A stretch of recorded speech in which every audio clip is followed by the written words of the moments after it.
Ride पे आना चाहते हो? इमेजिन करिए कि एक अंडरग्राउंड दुनिया है जो कि कंक्रीट और स्टील से बनी हुई है, जिसमें सीढ़ियां हैं, सुरंगें हैं, रोशनी इतनी ही आती है कि आप निशान ही देख सकते हैं दीवारों के। कल्पना कीजिए कि वहाँ लोग रहते हैं नीचे और वहाँ उन्हें ऊपर जाने की इजाज़त नहीं है, और इन लोगों को बताया ये जाता है जब वो पैदा होते हैं कि सिर्फ यही दुनिया है जो कि है असलियत में, और वो उसे मान भी लेते हैं जो उन्हें बताया गया। वो ऐसे जीने लगते हैं जैसे यही सच है। और अचानक एक पागल आदमी लुढ़क आता है और वो उन लोगों से जो वहाँ रहते हैं कहता है, क्या तुम ये नहीं जानते कि तुम जमीन के नीचे हो? तुम्हें नहीं मालूम कि सीढ़ियों से ऊपर एक अद्भुत दुनिया है और ये गुफा है। फर्क नहीं पड़ता कितनी बड़ी है, लेकिन गुफा है।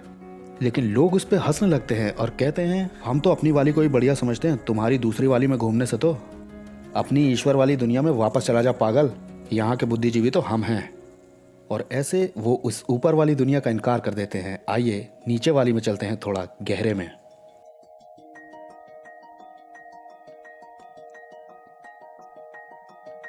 जब मैं 5 साल का था तब मेरे पास एक कुत्ता था, गोलियत नाम का। एक दिन मेरी माँ को एक फ़ोन आया और वो मेरी तरफ मुड़ करके रोते हुए बोली और मुझे बताया कि गोलियत के ऊपर एक बस चढ़कर निकल गई। मैंने उनकी तरफ देखा और खुद में सोचा कि तो क्या हुआ, कुत्ता ही तो था।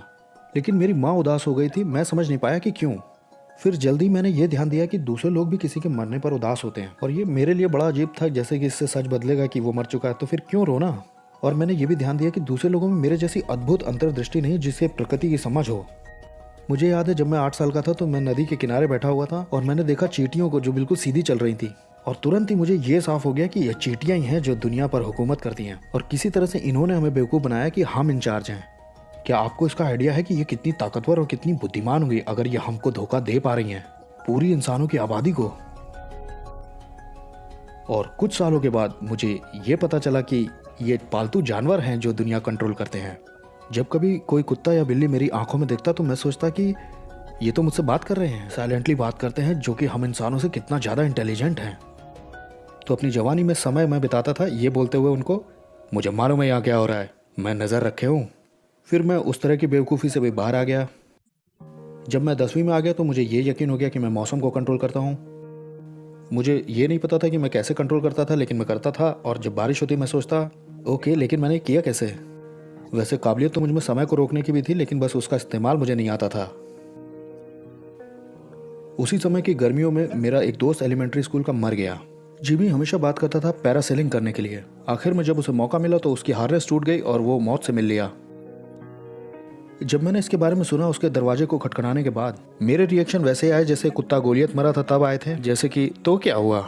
लेकिन इस बार थोड़ा अलग था। मुझे लगा कि जिमी के मरने से मुझे फर्क पड़ना चाहिए, और मैं ये ढूंढने में लग गया कि मेरे साथ कुछ गलत तो नहीं है। कई महीनों तक इसके बारे में सोचने के बाद मैंने महसूस किया कि क्यों मैं अलग हूँ। मैं इंसानियत की ऊंची श्रेणी को प्राप्त कर चुका हूँ। ये जो छोटी छोटी भावनाएं जो दुखी करती हैं, ये तो आप लोगों में रह गई हैं, वो अवशेष हैं जो कि आदि जीवन से छूट गए हैं। लेकिन अब इंसानों का 2.0 मॉडल आ गया है, और आप लोग जो प्राचीन मॉडल हैं ये अब प्रचलन में नहीं है।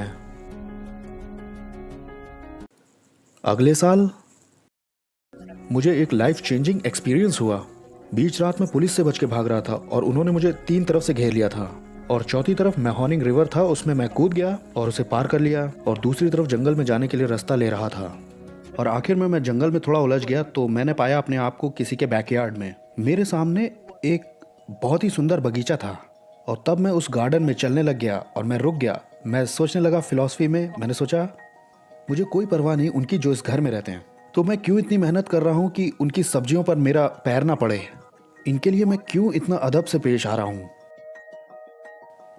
क्योंकि मेरा ब्रेन वॉश किया गया है, और किस लिए। मैं तो सालों से नियम तोड़ते आ रहा हूँ, फिर भी समाज ने मुझे मैनिपुलेट करके एक आम आदमी बना दिया है। एक महानता को प्रदूषित कर दिया इन्होंने सामान्य बनाकर। जब मैं उस बगीचे के बीच से अपने लिए रास्ता निकाल रहा था तो मुझे बहुत ही अद्भुत एहसास था आज़ादी का। दुनिया ने हमारे ऊपर एक पट्टा बांध रखा है, नियमों का पट्टा है, तुम्हें ये करना है, ये नहीं करना। लेकिन वो पट्टा उसी वक्त गिर जाता है जैसे ही हमें ये पता चलता है कि हमें कुछ भी वो करने की ज़रूरत नहीं है जो हमें बताते हैं लोग। जाहिर सी बात है, अगर आप अपने काबू करने वालों से छूटना चाहते हैं तो आपको उसका उल्टा करना पड़ेगा जो वो आपको बताते हैं। नीचे चलें।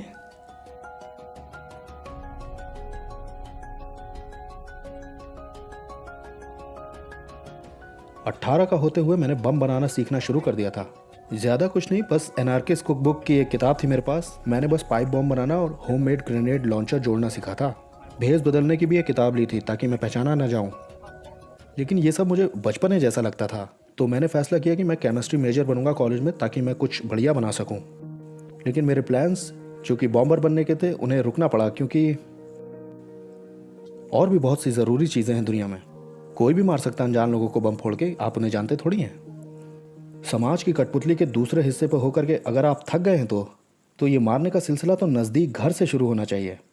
कुछ 100 मील की दूरी पर सिर्फ मेरे पिता ही थे मेरे इकलौते रिश्तेदार, तो जाहिर सी बात है उन्हें ही मरना होगा। मेरे पास बॉल पीन हथौड़ा था जो कि इस काम को करेगा। दिलचस्प बात है कि मेरे अंदर जो तत्व ज्ञान था बुद्धिमानी का, उसने मुझे थोड़ा सा धीमा कर दिया। मेरे पिता सोफे पर बैठे हुए थे और मैंने कुशन के पीछे हथौड़ा छुपाया हुआ था। मैं उनके सिर को पीटने जा रहा था मरने तक। अचानक मैंने महसूस किया कि वो मेरा दिमाग पढ़ रहे हैं, और न सिर्फ वो बल्कि पूरी दुनिया, कि मैं एक एक्सपेरिमेंट का हिस्सा हूँ और इसमें बिलियंस ऑफ लोग लगे हुए हैं। वो बस ये देखने का इंतज़ार कर रहे हैं कि मैं क्या करता हूँ, और जैसे ही मैं अपने पिता पर अटैक करूँगा दीवारें निकल आएंगी और लोग अंदर दौड़ते हुए आ जाएंगे और एक्सपेरिमेंट पूरा हो जाएगा। अब जब मेरे पिता मेरा दिमाग पढ़ ही रहे थे तो मैंने कोशिश की वहाँ बैठे हुए कि अपने दिमाग से उनके दिमाग में विचार डालूं। वो टीवी देख रहे थे और मैंने दिमाग में सोचा, मेरी तरफ देखो जब दिमाग पढ़ रहे हो मेरा, अभी मेरी तरफ देखो, मैं तुम्हारा सर फोड़ने जा रहा हूँ। आखिर में मैंने उनके दिमाग में चैनल किया, मुझे बेवकूफ़ समझ रहे हो, मैं इसमें फंसूंगा नहीं। और मैं खड़ा हुआ और निकल गया। लेकिन ये ख़त्म नहीं हुआ। कुछ समय के बाद जब मेरे सेंसेस लौट के आए और मैंने चलना शुरू किया 2 बजे रात के अपने पिता के बेडरूम में, थैंक्स गिविंग के दिन पे, और मैं हथौड़ा लेके उनके पास खड़ा हो गया और मैं एक चीज़ सोचने लगा जो उन्होंने मेरे साथ गलत की। ऐसा कुछ याद नहीं आया, तो मैंने अपना हाथ पीछे खींचा और उनके ऊपर मारा 230 पाउंड के हिसाब से। मुझे पता नहीं था कि कितनी तेज़ किसी के सिर से खून निकल सकता है, और तब तक मारता रहा जब तक मैं श्योर नहीं हो गया कि वो मर गए, और मैं निकल गया वहाँ से गाड़ी चला के। इस बार आज़ादी का वो एहसास नहीं था। अब मुझे वो उतना महसूस नहीं हो रहा था।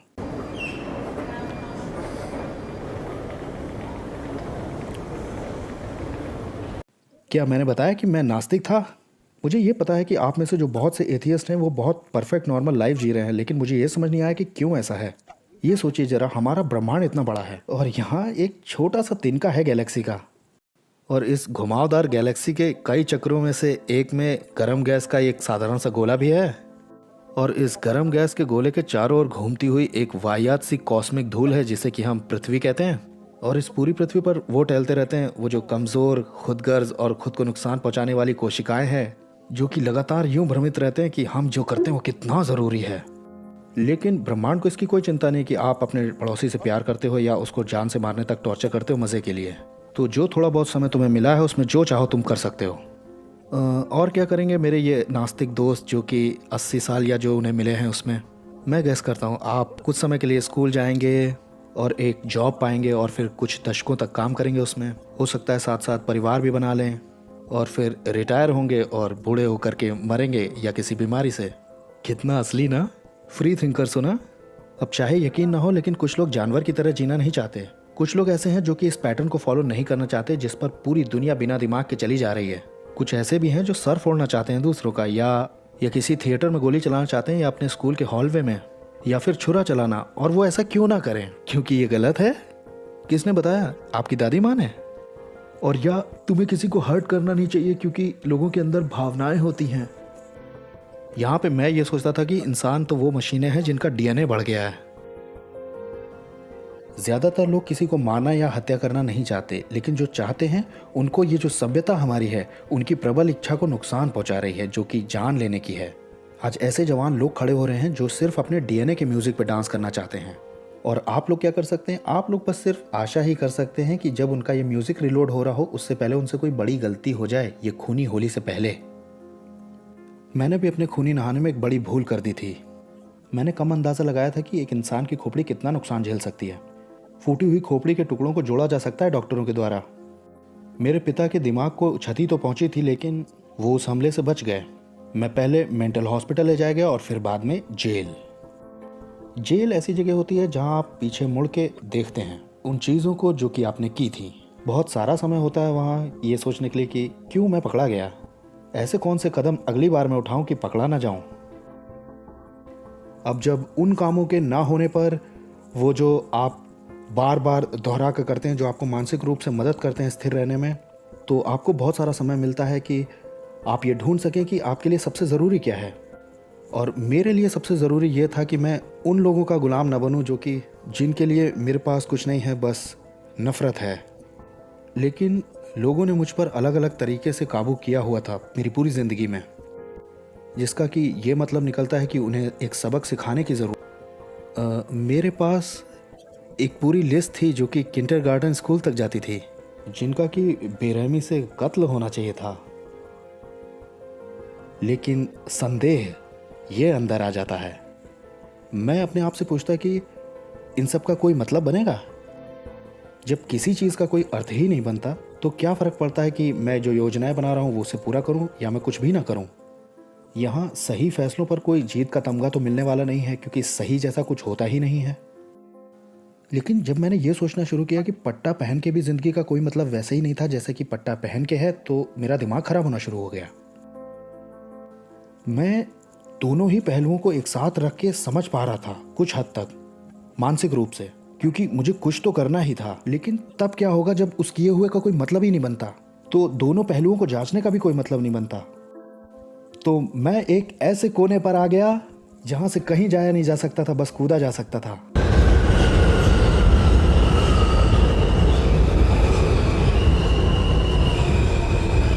लेकिन जिंदगी हम सबको एक दूसरा मौका देती है, बिल्कुल ठीक समय पर।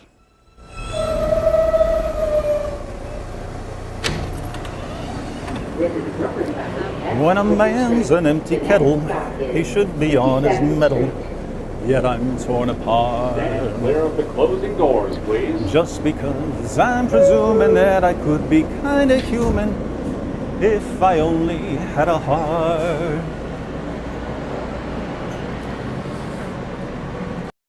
जब मैं जेल के ई ब्लॉक में था, एक क्रिश्चियन से मिला रैंडी, जो कि 21 का होने के फेलनीज केस में आ गया था।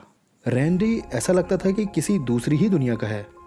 वहाँ डॉम में लड़ाई होती और वो उस तरफ देखता भी नहीं, बल्कि वो दूसरी तरफ मुँह करके प्रार्थना करने लग जाता उसके रुकने के लिए, हमारे मेन एंटरटेनमेंट सोर्स के खिलाफ। क्रिश्चियंस मुझे हंसी दिला देते थे। एक दिन रैंडी अपने बिस्तर पर लेट करके बाइबल पढ़ रहा था और मैं अंदर गया और बोला, जानते हो तुम बाइबल क्यों पढ़ रहे हो?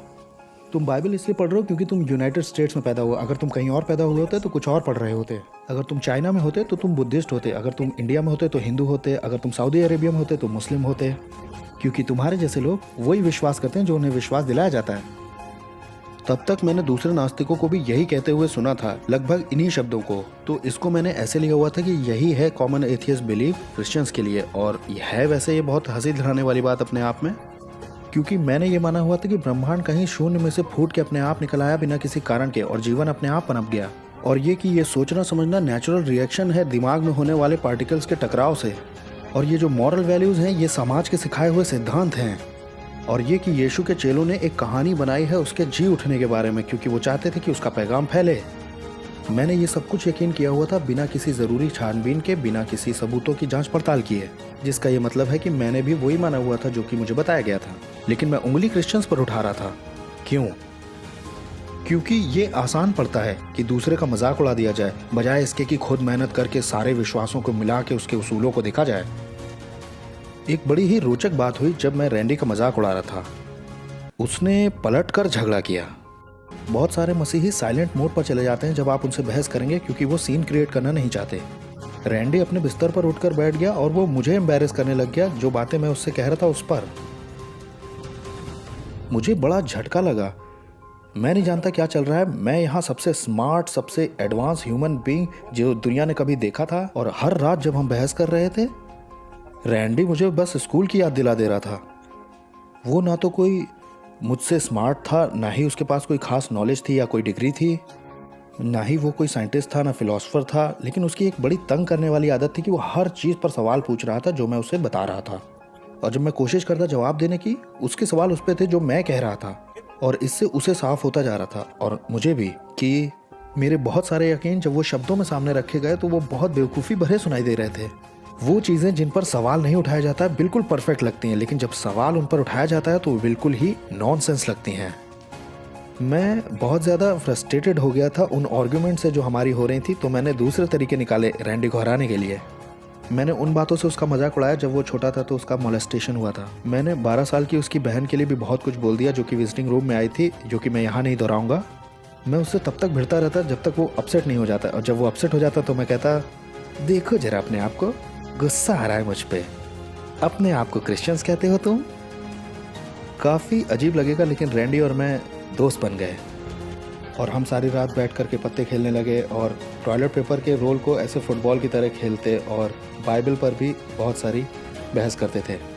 लेकिन अभी भी मैं उसको किसी चीज़ में हराना चाहता था, तो हमने दुनिया की सबसे पहली फास्टिंग की लड़ाई शुरू करी। अब ये उसके लिए तो जंग नहीं थी क्योंकि वो मुझे दिखाने के लिए नहीं कर रहा था, लेकिन मैं पक्की तौर से उसे ही दिखाने के लिए कर रहा था। रैंडी लंबे समय के लिए उपवास कर लेता था सिर्फ पानी पर। कुछ समय के बाद मैं भी कूद पड़ा। जब उसका उपवास पूरा होगा तब मेरा शुरू होगा, ताकि मैं उससे ज़्यादा लंबे समय तक कर सकूं। हमारे पहले एक्सचेंज में रैंडी ने फास्ट किया 1 हफ्ते का। मुझे ये मालूम था कि वो खा नहीं रहा है क्योंकि वो अपनी ट्रे मुझे दे देता था। जब उसका ख़त्म हो गया तब मैंने कहा, ऑलराइट, अब मैं जा रहा हूँ 10 दिन के लिए। मैं अपनी ज़िंदगी में एक दिन भी नहीं रहा था बिना खाने के, लेकिन मैंने किया सीधा 10 दिन, सिर्फ इसलिए कि मैं जानूं कि मैंने क्रिश्चियन को हराया है। हमारा आगे पीछे ही चलता था, जिसमें कि मैं हमेशा उससे ज़्यादा ही करके दिखाता था। आखिर में उसने मुझसे पूछा, हे, तुम कैसे मुझसे ज़्यादा समय के लिए फास्ट कर रहे हो? क्या हम कोई कंपटीशन कर रहे हैं? मैंने कहा, नहीं, मैंने तो ध्यान भी नहीं दिया, ये कोइंसिडेंस है। रैंडी ने फास्ट किया 40 दिन। 32 दिन तक तो उसने कुछ भी नहीं खाया था, लेकिन आगे के दिनों के लिए उसने लिक्विड कूलेट जैसी चीज़ें ली थी। उसने मुझसे कहा, क्योंकि यीशु ने 40 दिन किया था इसलिए मैंने 40 नंबर चुना। मैंने कहा, ठीक है, मैं 42 दिन करूँगा, मतलब कि 6 हफ्ते सिर्फ पानी और गुस्से पे, ताकि मैं रैंडी और जीसस दोनों को हरा दूँ। मेरी फास्टिंग के 11वें दिन एक गार्ड आता है और मुझसे कहता है कि अपना सामान पैक करो। उससे पहले मैं बेहोश हो चुका था और मेरा सिर टकरा चुका था। मेडिकल स्टाफ को मेरी मेंटल हेल्थ हिस्ट्री के बारे में मालूम था। उन्हें लगा कि मैं अपने आप को भूख से मार रहा हूँ। मैं तो क्रिश्चियन बनने की कोशिश कर रहा था। उन्हें लगा कि मैं सुसाइड कमिट करना चाह रहा हूँ बहुत धीरे धीरे करके, लेकिन उन्होंने देखा कि मेरा वेट बहुत गिर गया है, इसलिए उन्हें लगा कि कोई सीरियस प्रॉब्लम है।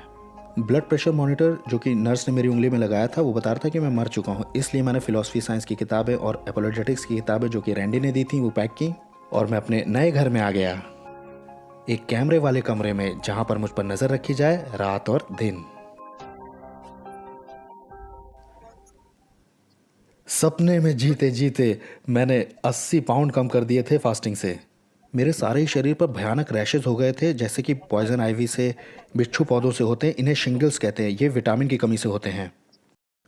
मेरी आंखों के आगे अंधेरा छा रहा था और मुझे सुरंग के विजन्स आ रहे थे। जेल के डॉक्टर्स ने कहा कि वो मुझे ट्यूब से खाना खिलाने वाले हैं, और जो वहाँ सोशल वर्कर्स थे वो बात कर रहे थे कि मुझे वहाँ मेरे 3rd मेंटल हॉस्पिटल में भेजा जाए। अब जब मैं कुछ पढ़ नहीं रहा था तो मैं पढ़े पढ़े ये सोच रहा था कि इन लोगों को जंगल में ले जाकर इनकी खाल उतार लूँ वहाँ पर। लेकिन मुझे एक नया उद्देश्य मिल गया था अपनी उस बैरक में, वो लाइब्रेरी के साथ जो मेरी थी, क्योंकि करने को तो कुछ था नहीं।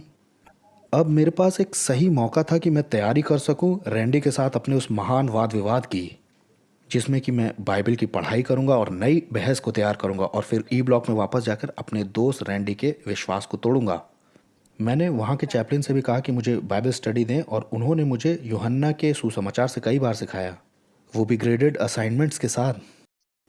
तो अब मैं वहाँ था, एक तेज़ी से बिगड़ता हुआ नास्तिक जो कि बैठा है अपनी कम रोशनी की बैरक के अंदर, अपने बाइबल होमवर्क को कर रहा हूँ। अब इसे सीधा समझिए, मैंने कई दिन से खाना नहीं खाया था और मैंने इस बारे में पढ़ा कि यीशु कह रहे हैं कि मैं जीवन की रोटी हूँ और जो कोई मेरे पास आएगा वो कभी भूखा नहीं होगा। मुझ पे जुनून सवार था अपने आप को आज़ाद कराने का इस सोसाइटी से जिसने मुझे 6.5 के सेल में बंद कर रखा था। और मैंने ये पढ़ा, अगर तुम्हें पुत्र आज़ाद करेगा तो तुम्हें सचमुच आज़ादी मिलेगी।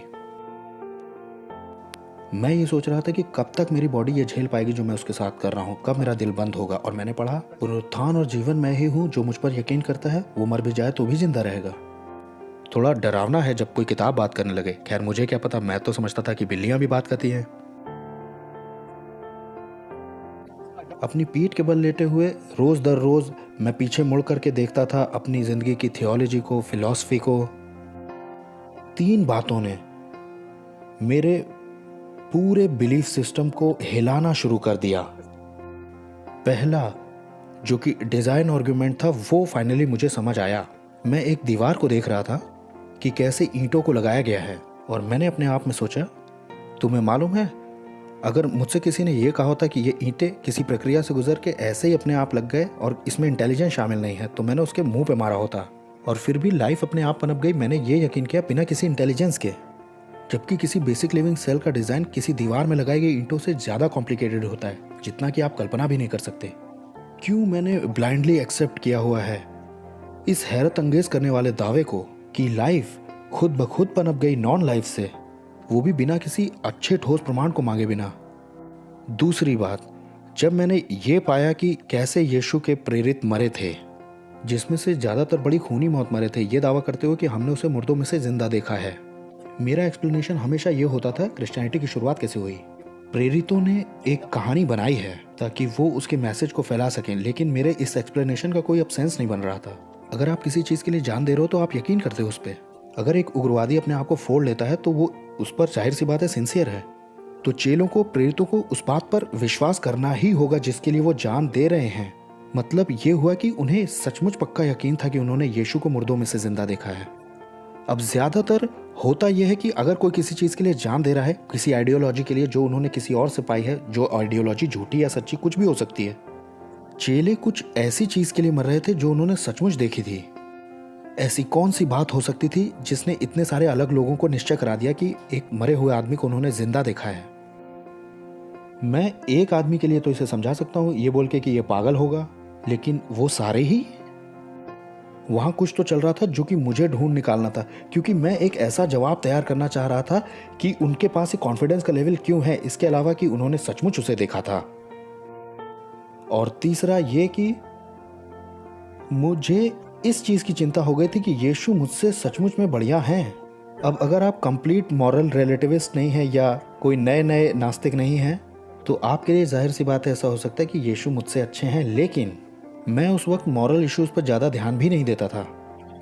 तो मेरे दिमाग को इसमें उलझाना बहुत मुश्किल था। जो समस्या खड़ी हुई वो इस तरह की थी। मेरे दो यकीन थे जो कि एक साथ बिल्कुल नहीं जा रहे थे।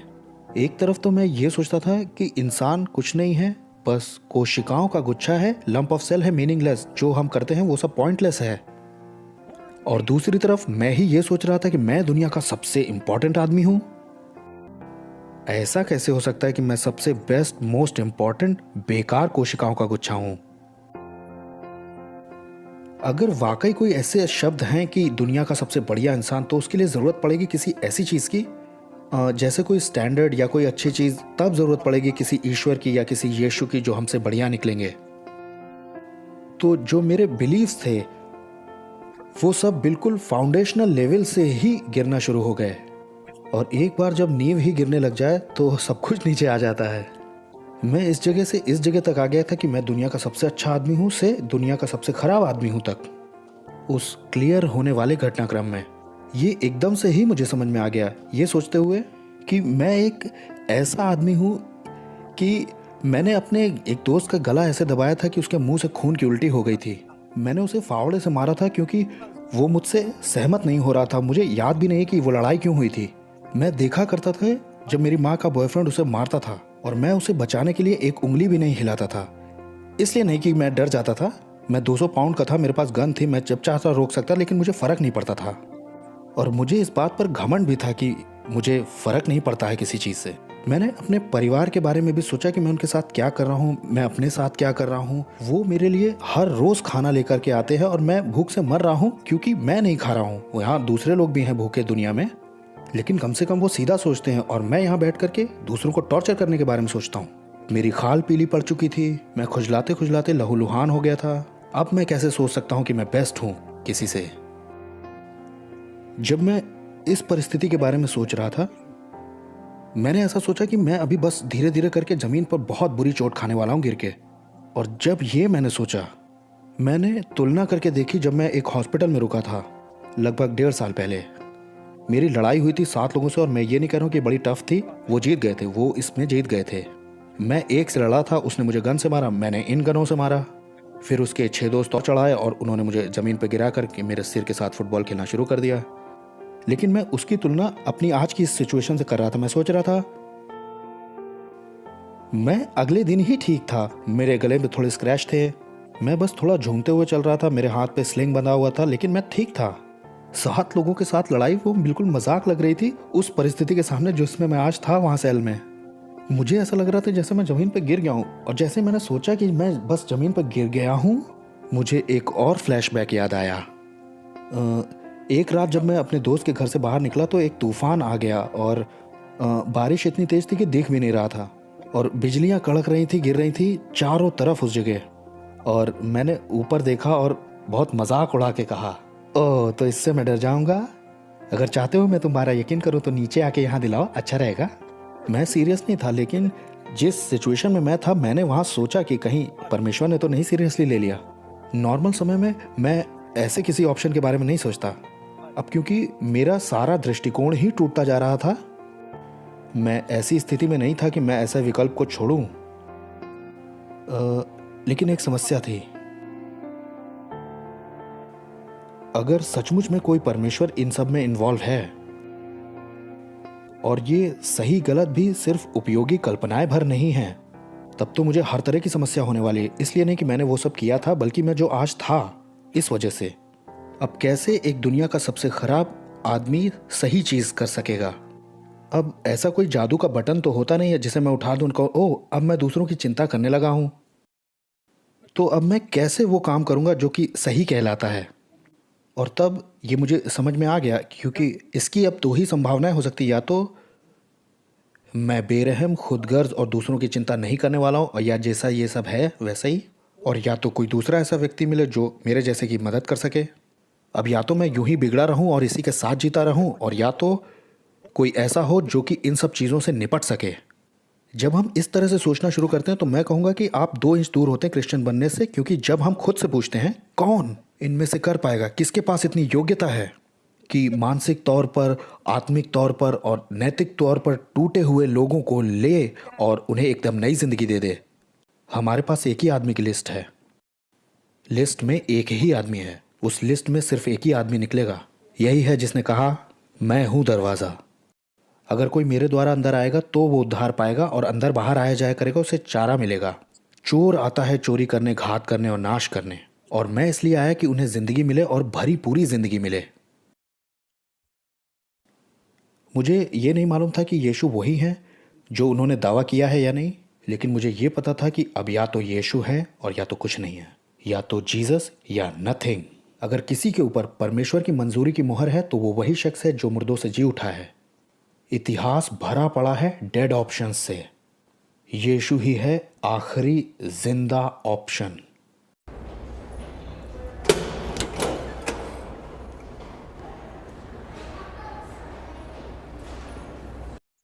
तो मैं घुटनों पे आया अपनी बैरक के अंदर। श्योर मैं किसी चीज के बारे में नहीं था,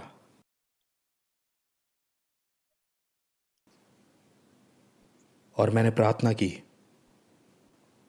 पता नहीं था कैसे की जाती, लेकिन मैंने की प्रार्थना, और मैंने कहा, परमेश्वर मुझे नहीं पता कि मैं कल आप पर विश्वास करूंगा कि नहीं, लेकिन अभी मैं आप पर विश्वास कर रहा हूं। अगर आप मुझसे कुछ भी चाहते हैं तो आपका स्वागत है। और फिर मैंने एक तरह से वो पापियों वाली प्रार्थना भी की जो मैंने उन बाइबल स्टडीज में पढ़ी थी। और जब मैं उठ के बैठा उस प्रार्थना से, पूरी दुनिया अलग दिखाई देने लगी थी। ऐसा समझिए कि जैसे किसी अलग प्रकार के रंग हों। और कई सालों में पहली बार ऐसा हुआ कि मैं किसी को नुकसान पहुंचाना ही नहीं चाहता था, और मुझ में एक अजीब सा एहसास था कि किसी तरह से मुझे सच पता चल गया है इन सब के बीच में। परमेश्वर ने ब्रह्मांड बनाया है और हम कुछ खास हैं।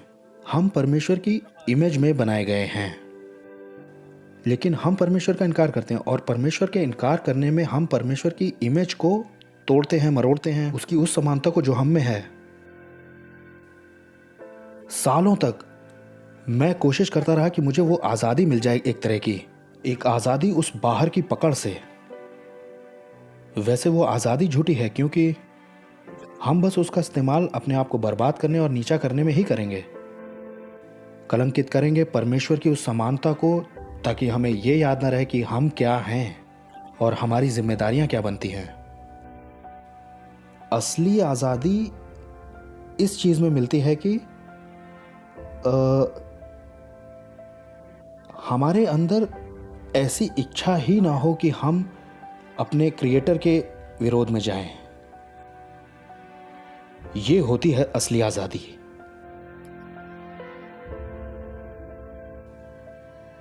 मेरे प्रार्थना करने के बाद मुझे ऐसा लगा कि जैसे कि मैं लड़ रहा हूं।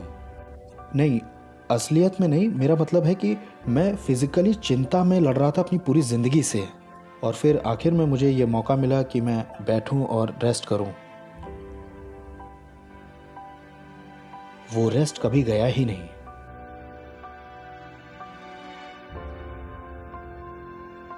जैसे C.S. लुइस ने कहा है, मैं क्रिश्चियनिटी पर यकीन करता हूं क्योंकि मुझे विश्वास है कि मसीह जी उठाए, इसलिए नहीं कि इसे मैंने देखा, बल्कि इससे मुझे बाकी सब कुछ दिखाई देता है। बहुत से लोग अपनी गवाहियों में उन कहानियों को बताते हैं कि जब मसीह बनने के बाद उनके साथ क्या हुआ, वो हम कभी और बात करेंगे। इस वक्त मैं आपको ये बताने वाला हूँ कि मैं मसीही क्यों हूँ और मेरा मसीही बनने का कारण कभी भी बदला नहीं। मैं उसके शब्दों पर खड़ा हूँ जो कि मुर्दों में से जिंदा हुआ है, क्योंकि दूसरी कोई जगह नहीं जहाँ हम खड़े हो सकें। और मैं आपको ये दिखाता हूँ कि यीशु मसीह आज, कल और हमेशा एक जैसा है। मैं अपनी कहानी को ख़त्म करूँगा एक दूसरे मसीही के शब्दों से, जो कि 2000 साल पहले था। प्रेरित पौलुस क्रिश्चियनिटी को ख़त्म कर देना चाहता था अपने दमिश्क में यीशु से मिलने से पहले। अपनी मौत से थोड़ा सा ही पहले उसने एक लेटर लिखा था अपने दोस्त तिमोथी को। बीती शताब्दियों में ये शब्द हज़ारों क्रिश्चियंस के मुंह से गूंज चुके हैं। मैं अपने प्रभु यीशु मसीह का धन्यवाद देता हूं कि उसने मुझे सामर्थ्य दी और अपनी सेवा के लिए मुझे विश्वास योग्य ठहराया। जबकि मैं पहले निंदा करने वाला और सताने वाला और अंधेर करने वाला था, मुझ पर फिर भी दया हुई क्योंकि मैंने ये अविश्वास की दशा में बिना जाने बूझे ये काम किए थे। और हमारे प्रभु यीशु का अनुग्रह उस विश्वास और प्रेम के साथ जो मसीह यीशु में है मुझ पर बहुतायत से हुआ है। ये बात हर तरह से विश्वास योग्य है और ये मानने के लायक है कि मसीह यीशु पापियों का उद्धार करने जगत में आया, जिनमें सबसे बुरा मैं हूँ। मुझ पर दया इसलिए हुई है क्योंकि मैं जो सबसे बड़ा पापी हूँ उस पर यीशु मसीह अपनी पूरी सहनशीलता दिखाए, और जो लोग उस पर अनंत जीवन लाने के लिए विश्वास करेंगे उनके लिए मैं एक आदर्श बन जाऊं। और अब जो हमेशा का राजा है, वो अविनाशी, अनदेखा और इकलौता परमेश्वर जो आदर और महिमा के योग्य है, उसकी महिमा हो। आमेन। मैं तुम्हें एक नया दिल दूंगा और तुम्हारे अंदर एक नई रूह पैदा करूंगा, और मैं तुम्हारे पत्थर के दिल को निकाल करके तुम्हें एक मांस का दिल दूंगा।